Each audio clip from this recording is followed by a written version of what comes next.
Good evening. It's Wednesday, May 27th, 2026, and I'm in a place where I didn't expect to be 3 weeks ago, or at least planning for it.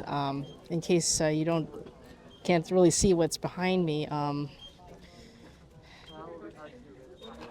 at LAX. I'm actually here at Terminal 1 with Southwest Airlines with a couple flights heading final destination, Minneapolis, Minnesota.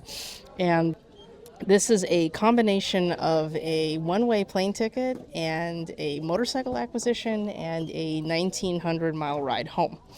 So this is my Mr. Toe's Wild Ride of 2026. Did not expect this one, especially with everything that's been going on in my world and the restrictions that I currently have with my job situation. But, as a wise person once said, you would be crazy to not hop on this opportunity. And I think he's right. I'm here. I'm going to be documenting this entire journey. Some of it on the bike, some of it in and around Minneapolis and other places that I end up stopping. We'll see how this goes. I'm kind of winging it, but this will be an opportunity for me to talk about some reflections on the road and what I am actually doing while I'm just sitting around and waiting for this flight to take off at 11:55 p.m. I am doing a red-eye flight from here to Chicago Midway to stop, and then on to Minneapolis, where I expect to be on the ground in Minnie around 9:40 a.m. So we'll see where that goes. I packed pretty minimalist for this one. I did have to take a check-in bag because all my motorcycle gear is now going to be in the underbelly of a plane. And I just have one backpack because really I don't think I'm going to be changing much in terms of my appearance for about 3 days. I think I'll be probably wearing the same motorcycle gear because I don't think I'll be able to change out of that. And this was one of those opportunities that I just couldn't pass up in regards to the bike involved, the window of good weather that I get to experience going in this direction, and all of the randomness that I can make up as I go along, because that's what I do. I'm definitely excited about this. Did not obviously expect this, but sometimes, spur of the moment, you just got to jump at it, because really I have learned way too many times that life is too short to not jump at a chance at something special. So this is definitely one of those moments. But yeah, there's a lot of people here at 11:10 in the evening on Wednesday. I'm quite surprised, actually, but then again, I'm not the only one taking a red eye, so it's been a while since I've done one of these. Definitely looking forward to sleeping, especially after having been up since 5 a.m., driving Uber for 8 hours, and then doing a bunch of errands, and then teaching a class from 6 to 8 p.m. So I really haven't slept much. It's like Korean barbecue, You starve yourself all day for a good Korean barbecue. I guess I stay up all day so that I can go sleep on a plane during a red eye. It's time to board, so I'll see you all in Chicago, and I'm going to get some beauty sleep. Man, I didn't realize how tired I was until I finally got through airport security. It's been a long day. 3 hours later. Something I've never done before in my life. Be the first to ever get off a plane. So greetings from Midway, Chicago. It's about, I've got to add 2 hours, so it's about 7 a.m. now. Central Daylight Time, and flight looks like it's going to be leaving on time at 8:05 for an arrival at about 9:40 in Minneapolis. Flight was pretty uneventful. I slept for most of it, as I said I would, and it's been pretty good. So even though it's only a stopover in Midway, this is my first time back in Chicago since 2019. Back then, I went by land because I was the van driver for an Eagle Rider tour, and I had a lot of fun doing that, and I hope to do something like that again, but with the kind of schedule I have, it's pretty impossible because you have to be away from home for about 2 weeks at a time, and That's not in the plans, especially running an animal rescue and working a job that barely even gives you enough compensation to do this, let alone anything else. It took me 6 months just to accrue 16 hours of PTO to be able to pull this off. Yeah, 6 months for 16 hours. It's a pretty raw deal. It looks like I've got about 20 minutes to boarding, and it appears that the flight is scheduled to arrive in Minneapolis sooner than expected. Estimated time of arrival 9:24 instead of 9:40, which I don't mind at all. A little over an hour, a little under an hour and a half. Nothing too silly. I do find it funny which city is in the next gate over from my Minneapolis St. Paul route. So do I take the red pill or do I take the blue pill? Just kidding. I'll see you in Minneapolis.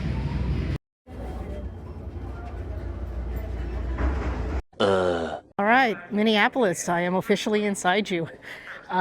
Good to be back. It's been about 13 years since I have stepped foot back in Minneapolis. Last time I was here was in 2013 en route to the Women on Wheels ride-in in Billings, Montana. I was passing through, and it'll be interesting to see whatever I can see after I acquire the motorcycle in question. I am waiting for one of my friends to pick me up from the airport, and we're all going to meet up and take care of paperwork and business. But until then, I'm just going to go grab my luggage and go from there. Everything went smoothly, and I had another nap. Can't complain about that. And yeah, we'll see you soon.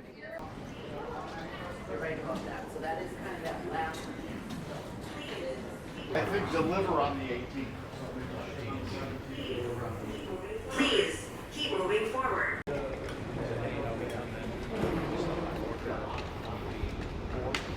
Things I do remember very vividly about MSP is that it's far more spacious feeling than LAX. I can say that about many airports in comparison to LAX. Trying to even just drop me off at LAX last night was already a cluster.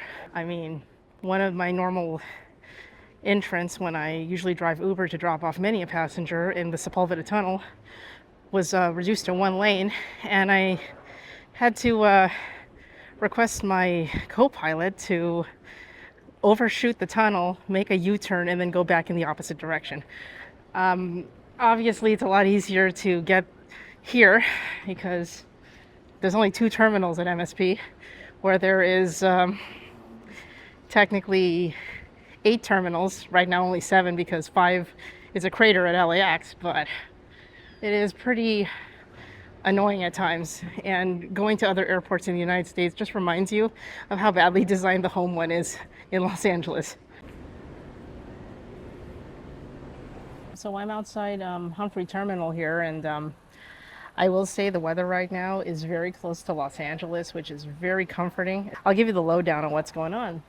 So basically about 2.5 weeks ago, I saw a post from my friend Cathy, who lives here, and she had mentioned that she had acquired a new motorcycle to replace the one that she's had for the last 25 years. Well, this motorcycle that she is retiring basically from her fleet is a 2001 Honda Goldwing, a very yellow Honda Goldwing that has been lovingly dubbed and known by many friends in the motorcycle community that we both share as the Flying Banana.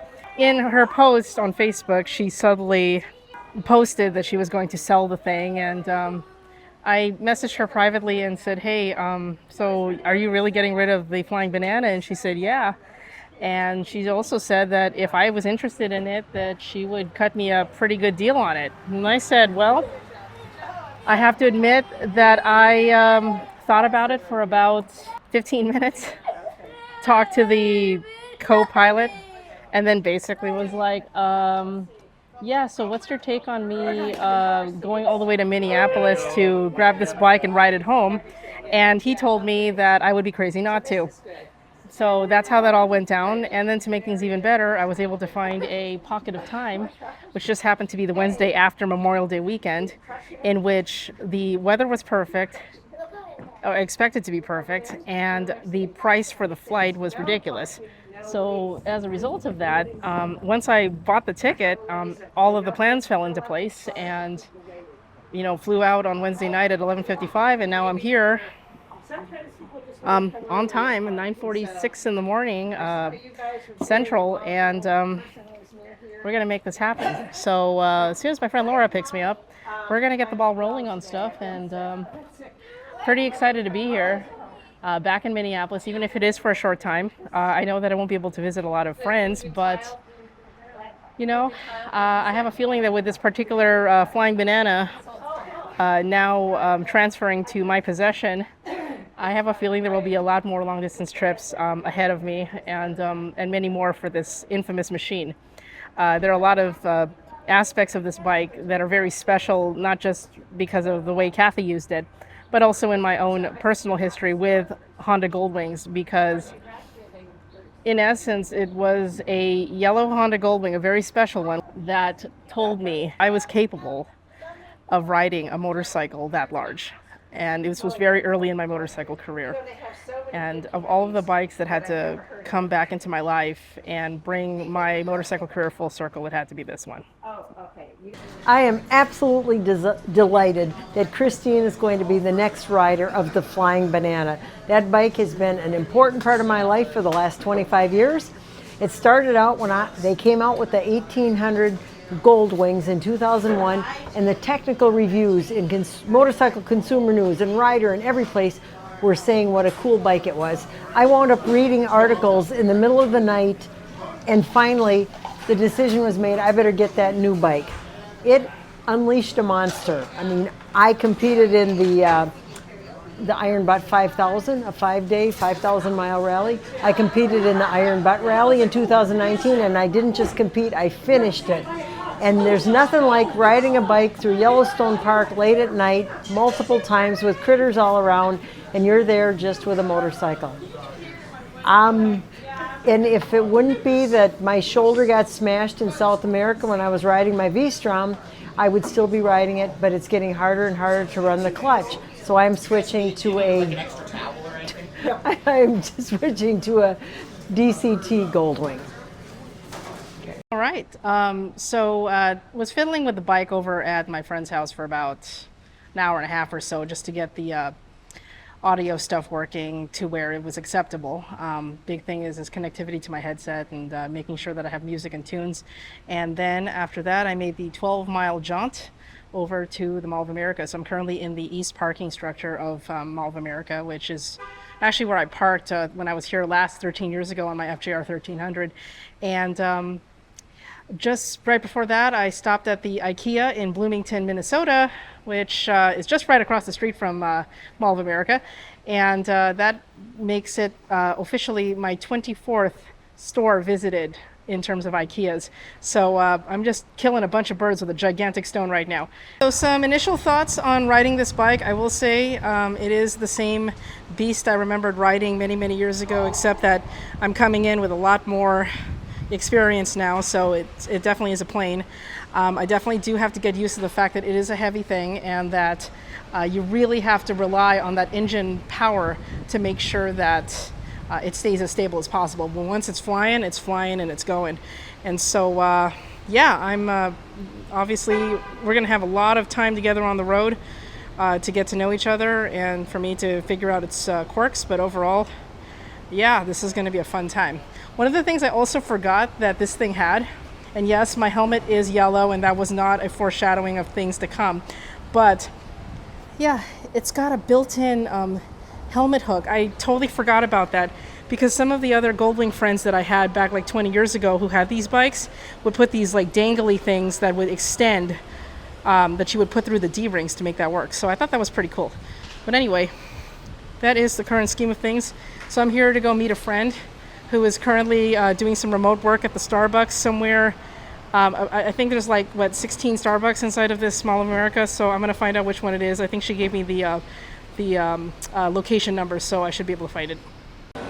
In case you didn't know, this mall not only has an aquarium, but an entire theme park inside of the mall, in addition to a hotel attached to said mall. Well, this part hasn't changed from 13 years ago. The theme has changed though for the theme park though. It's Nickelodeon. I think when I was last here it was Peanuts based.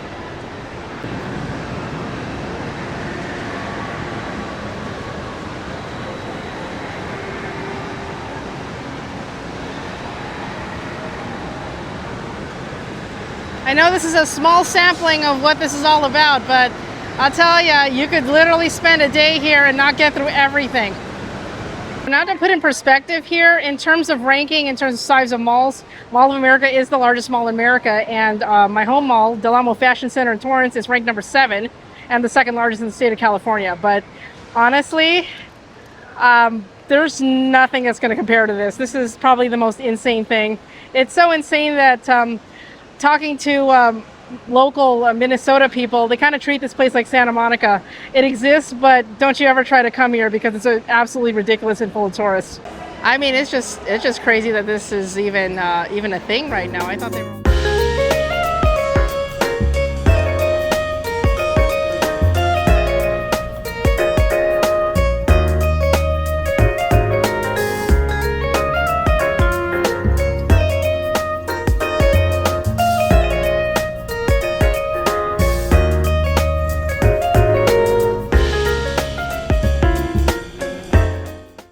Tomorrow.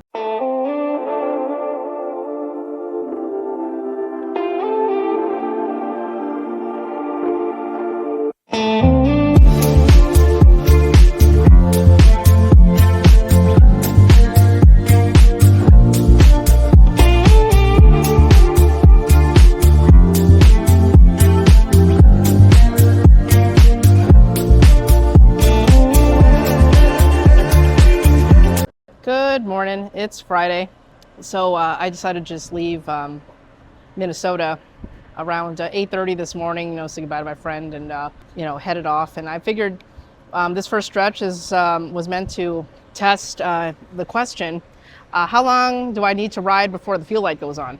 Well, it turns out that when I filled up at Costco yesterday, I may have not filled it up all the way, but when the light did turn on, I was actually the next state over in Iowa, and it had hit about 192 miles. I just filled up 5.4 gallons doing this, and gas here is astonishingly $4.09 a gallon, which obviously if you're out here in Iowa, everybody would be crying bloody murder. And as a Californian, I'm like, thank you, Jesus. So right now, I'm just gonna go and take my break here. Just filled up gas and everything's good.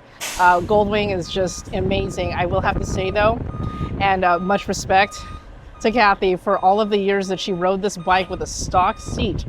Okay. First thing I'm going to do when I get home is talk to my upholsterer about restoring this seat with high density foam while retaining the original cover, which is what I did with my 2017 R1200 GS that had 45,000 miles on the seat. This one's got 155. I will say that the foam definitely needs some work, but that's meant to be seen due to the fact of the age and the longevity of this bike. So I'm not worried about it. It just means I have to shift my butt a little bit more when I'm riding, but I'm not too worried about that part. So yeah, just a little bit of little rest here. Had a granola bar, gonna drink some water, and then back on the road I go. Next stop, I'm debating if I want to do it. I'm about 80 miles from the closest Panera, which is in Sioux Falls, but I haven't decided if I want to do it yet. I may just surpass that and just go into Nebraska and find the nearest Panera in Nebraska. I have a Panera subscription, which is why I'm able to do that kind of stuff. So, yep, time for more of a break, and I'm just going to continue on here. But, yep, I'm in Iowa. Did not expect that, but we're going to make it happen.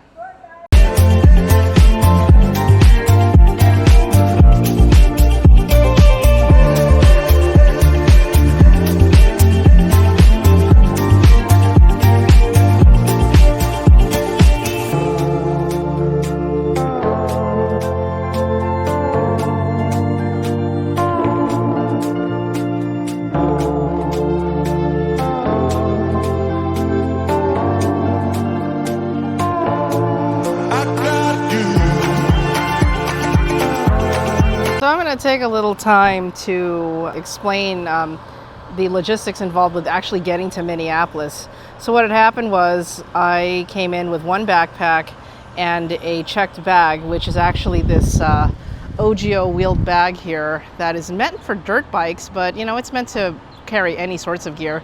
To me, it looks like a hockey bag, which it probably could pass for it. And so I put all of my gear in that bag, and then once everything was said and done and I'm wearing everything that was in that bag, it actually fits perfectly strapped to the passenger seat with 2 rock straps, and it just sits there.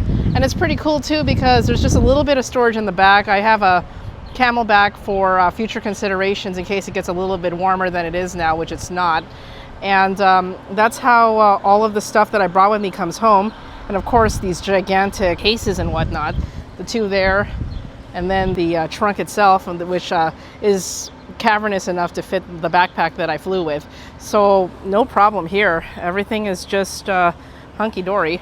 And so I'm going to continue on through Iowa and on to Nebraska. All right, good afternoon. It's 4 p.m. Central Time, and I am currently in Columbus, Nebraska. I just had to make that joke because I used to live in the Ohio variant of this particular town. Anyway, I'm filled up for gas and just kind of hanging out a little bit because it did decide to sprinkle, and I figure, you know, this is probably a good time for an extended stretch break and reserving my hotel in North Platte, Nebraska, which was my ideal stop for the evening, which puts me at about 650-ish miles from my origin from today. And that's perfectly on target. You know, with that said, it's been pretty mellow. I know you can see that the clouds are a little ominous behind me, and there's a little bit of a sprinkle on the ground. But really, that's about as bad as it's gotten. I haven't been poured on. Anything that's come out of the sky has been very much a light sprinkle and hasn't even like hit anything past my visor. So I've been very fortunate with the weather, and temperatures have been hovering anywhere between 75 and 80 degrees today. This is going to be a pretty smooth ride right now. I'm going to be splitting this next leg in half. Well, the good news is too is that I was correct in terms of I didn't fill up the gas tank all the way because when I got here with 208 miles in, yeah, I know 200-mile fuel stops is very much spoilage for me now. The gas light hadn't even hit. So that says basically that I can pretty much go well over 200 miles before the fuel light starts to go. And that's really cool. So anyway, this last leg I'm going to be splitting in half. Currently I am about 110 miles short of a Panera. And where there's a Panera, there's probably other food choices, and that's probably where I'm going to eat dinner. And then after that, I will just finish the final 100 or so miles to get to North Platte, where I decided to go stay at a Quality Inn, which is a choice hotel, because they have hot breakfast. And one of the nice life hacks, adhere yourself to a hotel chain where you can get all the reward points. And in addition to that, anything with a hot breakfast, because you can always swipe a few bananas. I mean, it's a very appropriate now, right? You know, I've always had bananas when I go on trips. Now I've got a banana-colored bike. Yeah, that's pretty appropriate.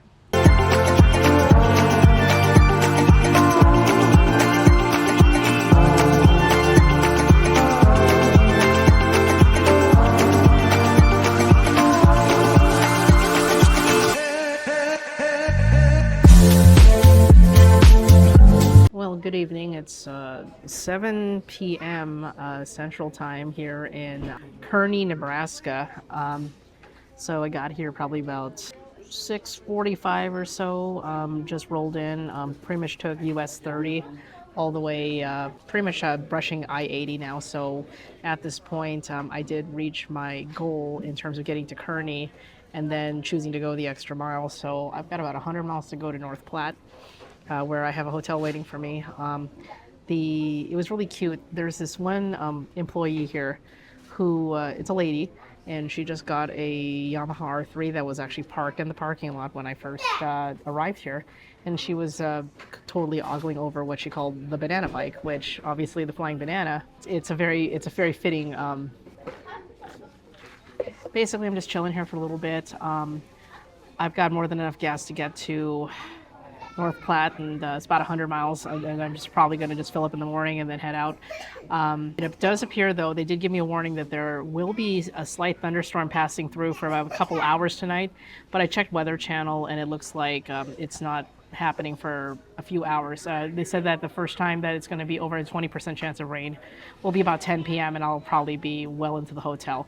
Hopefully, Now, what I'm kind of concerned about at this point is that I hope that there's some sort of shelter or something like that, because one of the things I didn't bring, because I don't have it for this particular bike, is a cover. So I'm going to have to figure out my best course of action in regards to protecting it as much as possible from just a straight up downpour.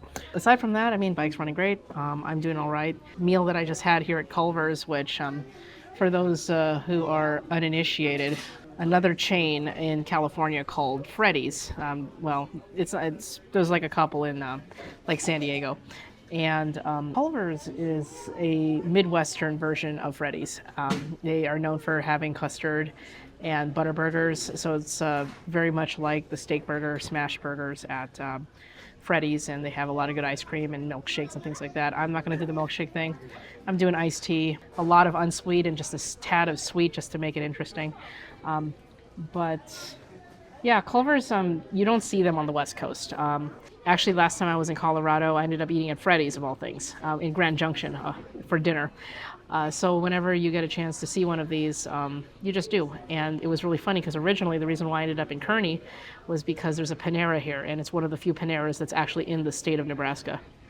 I know it's kind of crazy that you can count the number of Paneras in the state of Nebraska in one hand, and yet in my home area, I can count 4 within a 8-mile radius. So I'm kind of finding this funny. Anyway, with that said, chilling out here and mosey on the last 100 miles. This has been a good scheduling, and next course of action will be to head through Denver and across I-70.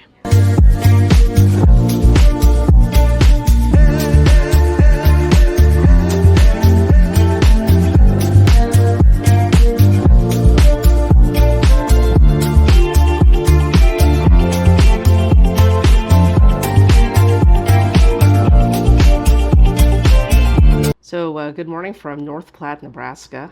Gonna grab some breakfast here. It's about 6:30 in the morning, and we're starting this day early. This is going to be one of the longest days of the whole riding section of this entire trip, as my goal is to get to Salina, Utah by the end of the day. That is approximately about 600-ish, possibly 700 miles away. Was kind of putting possibilities of either Salina, Utah or Beaver, Utah, which are on both sides of the I-15, I-70 interchange. At this point, one thing is clear.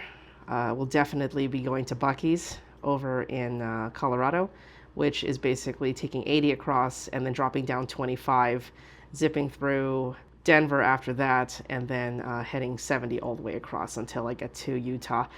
Currently checking weather.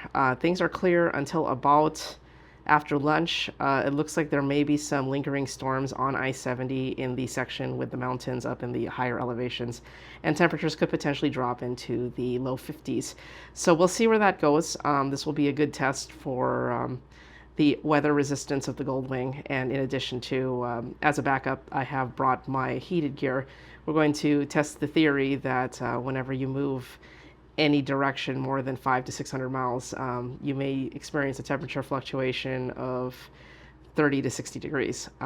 So far, temperatures have been in the mid 70s, upper 80s at the worst. Obviously, everything's going to go to hell once I get to Nevada, but we'll cross that bridge when we get there. For now, it's going to be breakfast. I'm at a Quality Inn here in North Platte. Start building up those loyalty points, right? And so hot breakfast and strapping everything to the bike. There was some passing storms last night, just some minor rain for about 2 hours. I looked outside, it's pretty dry right now. Hopefully that trash bag that I put around the controls that I just did as an extra precaution, this stuff is probably waterproof considering that it was used by an iron butt rally rider, but at the same time, I don't like taking chances, and, would like to respect this bike as much as possible. Aside from that, it's a gas and go, and we're just riding, staring at beaver-themed items in a gas station that doesn't like to act like a gas station, and lots of sights and sounds. I'll be reporting on the way. We'll see what happens.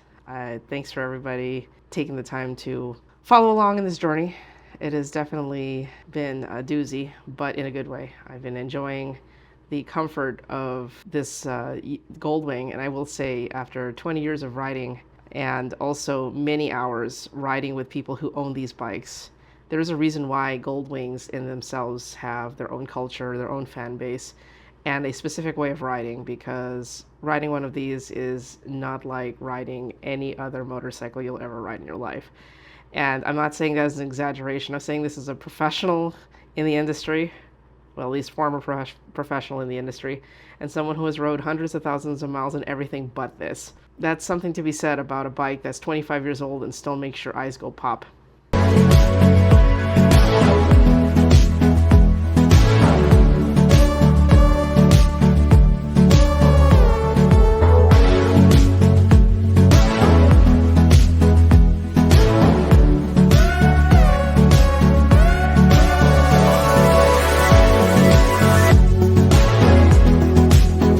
Good morning. First guest stop of the day. I'm currently in Brush, Colorado, probably less than an hour from Buc-ee's. Well, currently, you can see here, I've kind of did a little bit of a change up in my wardrobe. This is my Gerbings heated liner. For the first time in this trip, I am going to be utilizing it, getting through the state. It's expected that temperatures will dip at their lowest during this entire journey, and it's most likely that I'll be using my heated gear until I get through Utah. And once I start approaching southern Utah, I'm pretty much going to have to ride naked. Well, maybe just my jacket, but you know what I mean. One of the things that you always prepare for is every possible fluctuation in temperature. And fortunately, since I inherited this Goldwing from a fellow iron butt rider, it's already set up to be successful in situations like this. This is a very small detail, but one of the things that Cathy left was a connection straight to the battery for a set of heated clothing. Now the good news is that I have the other half. This right here is my controller for my heated liner, and all I got to do is plug this other lead into my jacket, and I'm nice and toasty. And yes, I did test it. It does work. It's going to be great. So the next few hours on the road are going to be quite nice and toasty. I think that heated gear is a little bit too bougie for a motorcyclist, but I will tell you, when you're doing rides like this and you're doing multiple days and you're in temperatures that are at least 65 and below, with the wind chill factor dropping everything, this is a lifesaver. Because one of the things that many riders will suffer from is fatigue, but that fatigue can also be brought upon by being too cold all the time, because it restricts the blood movement in your body and then you get tired really quick. Well, that's the thing. If you're not comfortable when you're riding and you're struggling, it's not going to help you be very successful. So it's extremely important to be comfortable when you're riding, and yes, heated clothing goes a long way. So I'm going to get suited up, and next stop will be Buc-ee's.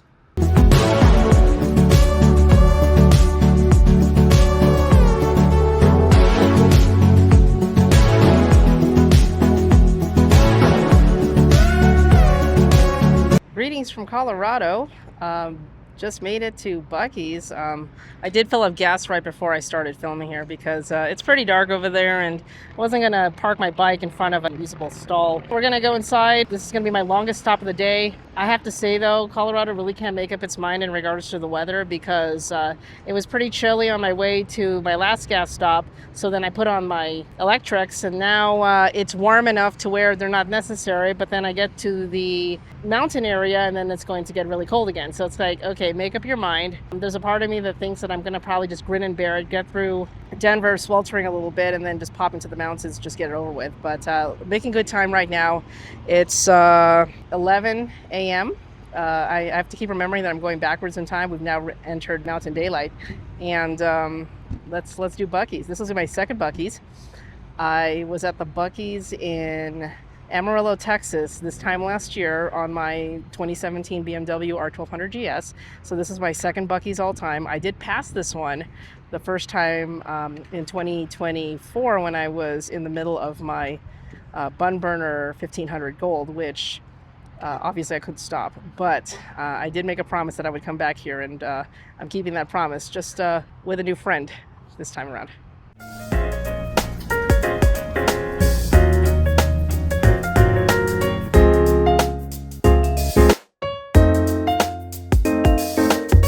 I have a feeling I'm going to get into some major retail trouble in here. The thing about having a Goldwing is that I have quite a bit of room to put stuff. which means I might be shopping for a few people. Also, it doesn't help that a lot of the stuff here is very reasonably priced. So let's walk around a little bit, and then I'll start shopping and eating and bathrooming and all the other stuff that comes with going to one of the craziest places that you could visit during a road trip.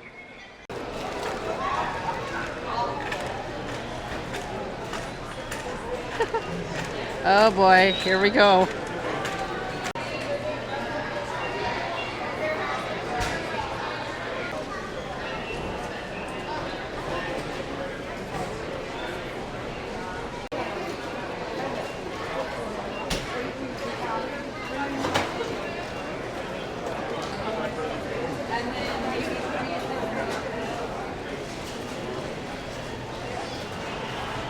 I'm seriously going to buy way too much shit, and I haven't even gotten to the hot food yet. Sticking around this place a little bit longer just because this is literally my only stop today, and everything else I do past this point is going to be GPS tracked because it'll be boring, at least for you. For me, it's I-70 through Colorado for the second time in 2 years. That's never boring.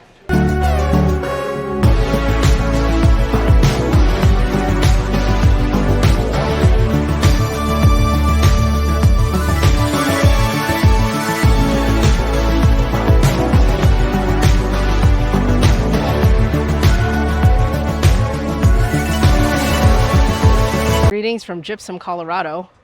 Made it here about a 200-mile stretch from the Buc-ee's, and I will say this particular portion of this journey back home was probably the most difficult weather-wise. I-70, as expected, did have some sort of passing storm, especially at the beginning of I-70 as you were leaving Denver, and it came in the form of a downpour and hail.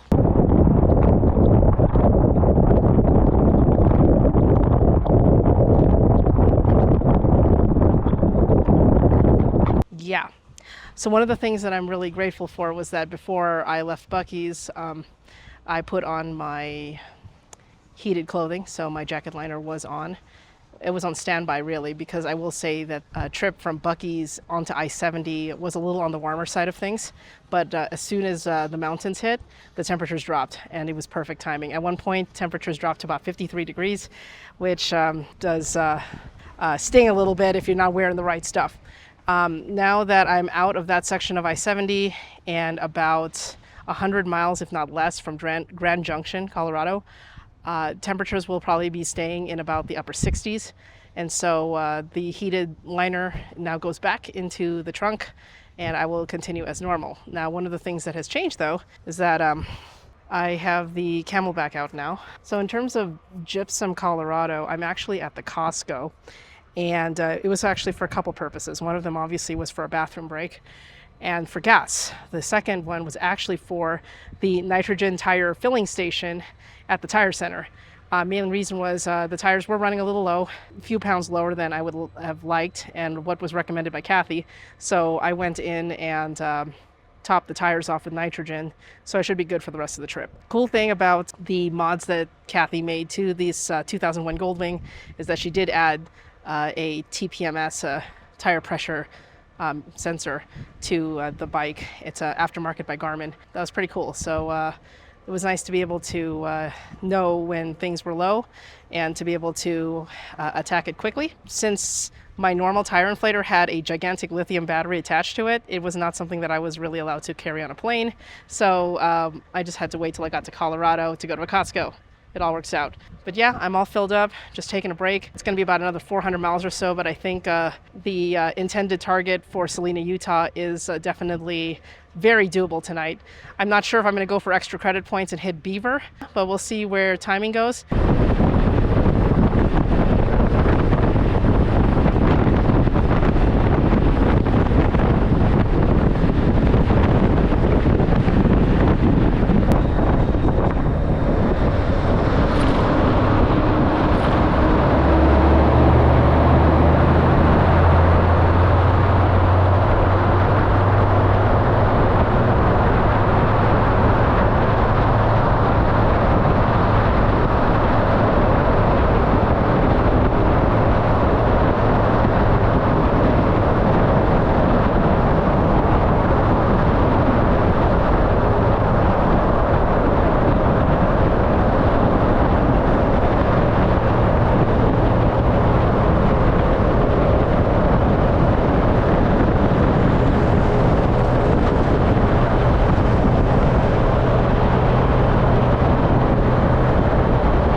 from Salina, Utah. This is the final leg of the ride home for me and the Flying Banana. Yesterday was a bit of a doozy. After the Buc-ee's trip, I had to travel another 400-ish miles to get here. So my mileage total for yesterday was 742 miles according to the GPS. That's a lot. This leg will be much shorter. It's probably going to be about 580. Starting from here, Salina's about 60 miles from I-15. And then as soon as I hit I-15, it's straight down with one stop in Las Vegas. That said, not going to be too many reports on the road because I-15 is pretty much a straight shot. And I'm just looking forward to getting back because I have work tomorrow. I took 2 days of PTO to be able to do this, and I'm really glad I did because there's just certain things that I would regret if I didn't. And even though it took me 6 months to accrue, just a little under 21 hours of PTO because it's a very stingy company and I'm not going to rag them here. I just have to do what I got to do. And I know that this is only a temporary thing, but things that last forever are the memories you make, especially when you're on two wheels. So sometimes you just got to bite the bullet and do it. So I'm going to go ahead and eat some breakfast now and then get out of here. I did some programming with Weather Time here and using my Apple app called Weather on the Way. And assuming that I leave here now and don't spend more than 2 hours in Las Vegas, I should be home before sunset. So that's the good news. Also, it's telling me that highs won't be any more than 96, 97 degrees. I'm really hoping this thing's right because the last time I rode home, temperatures, gosh, I think at one point on I-15 was about 107. So that's a different universe. Also realizing that I was on an R1200 GS instead of a Goldwing, which, as you can see, the amount of wind protection that's on that bike is going to amplify the heat. And the one thing that I did not bring with me on this trip was an evaporative cooling vest. I have my Camelback and it'll be chock full of ice water and we'll be refilling on the way. But I will say that we'll see how I can, as we like to say, us 2026ers, raw dog it all the way across I-15. So we'll see you in a bit.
Okay, it's 12:05 p.m. on Sunday, May 31st, and I am here in Las Vegas. Yes, I made it all the way to Las Vegas.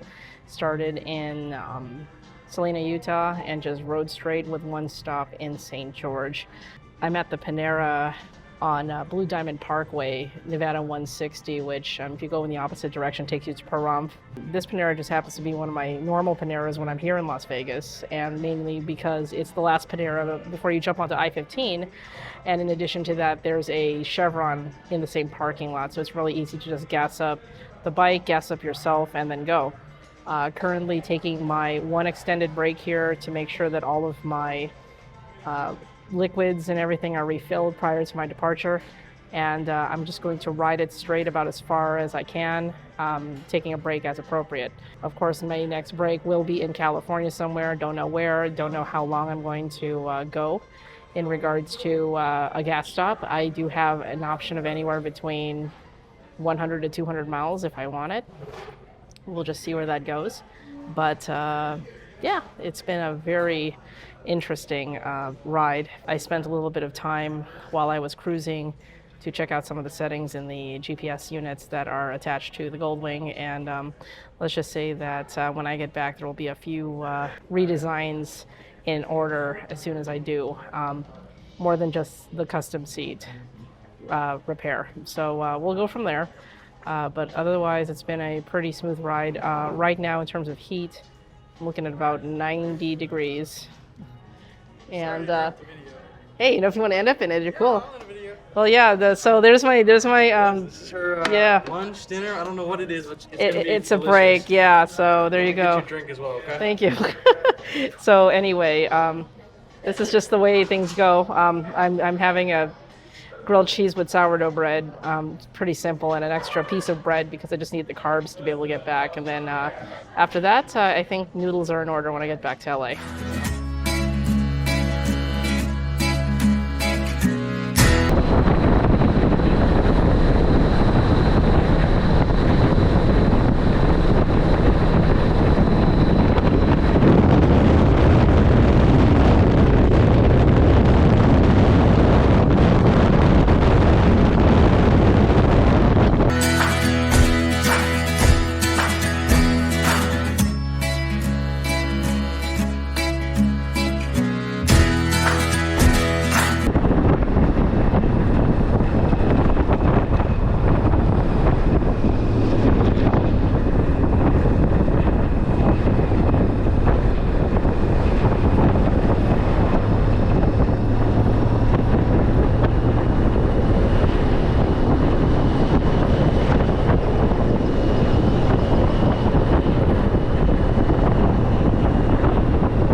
Okay, made it back home. A little after 5:45 p.m., all in one piece.